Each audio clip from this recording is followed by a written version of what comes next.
So my family came over from Jamaica as part of the Windrush generation to make a better lives, not just for themselves but also to build what was considered the mother nation.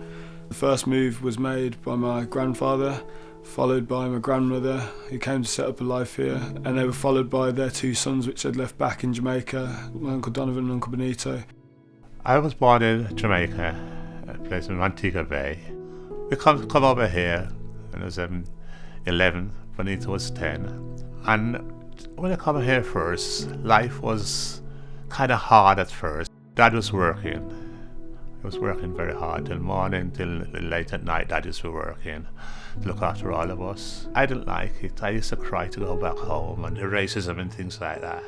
But we overcome that. And after a while, I got to like this country, and I said to myself, if I go back to Jamaica, probably I'll get that feeling again, and missing, and I didn't like that feeling. So I chose to stop here, and everything just move on from there, and things get better and better till children, partner, everything, you know what I mean? To come here and not have everything that they expected, but manage to stay for so long and force their way through to have success and to have such a small island influence is incredible.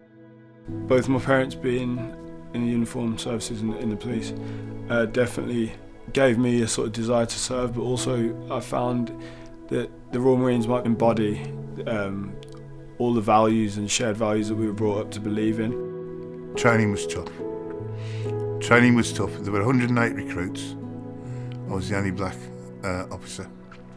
Some of the stuff that was said and done, the choice was, do you want to be a copper or don't you want to be a copper? And my choice was I wanted to be a copper. So I took it.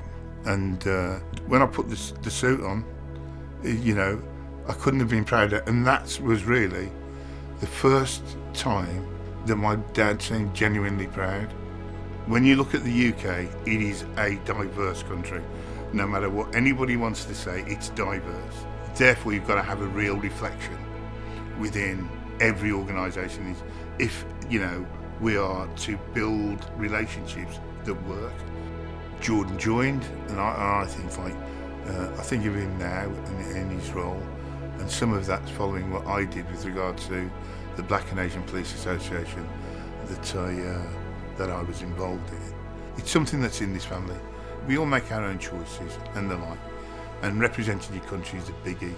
I'm part of the Navy's Recruit and Attract Women's and Ethnic Minority Support Team. Our role is dedicated to the support of underrepresented groups through the application process and to give any support that they might not know about that's not widely publicised for anyone from underrepresented groups joining the Royal Navy or Royal Marines.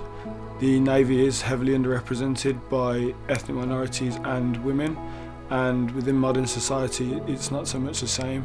So if we can replicate that, we'll have a military for a modern world, and it's really important to give that support so people know that you can actually be yourself within the work environment, and you don't have to change everything or as much as it may seem. So the pride that comes from Jamaica is a fire that will never sort of die, and we hold that pride especially with the Windrush generation.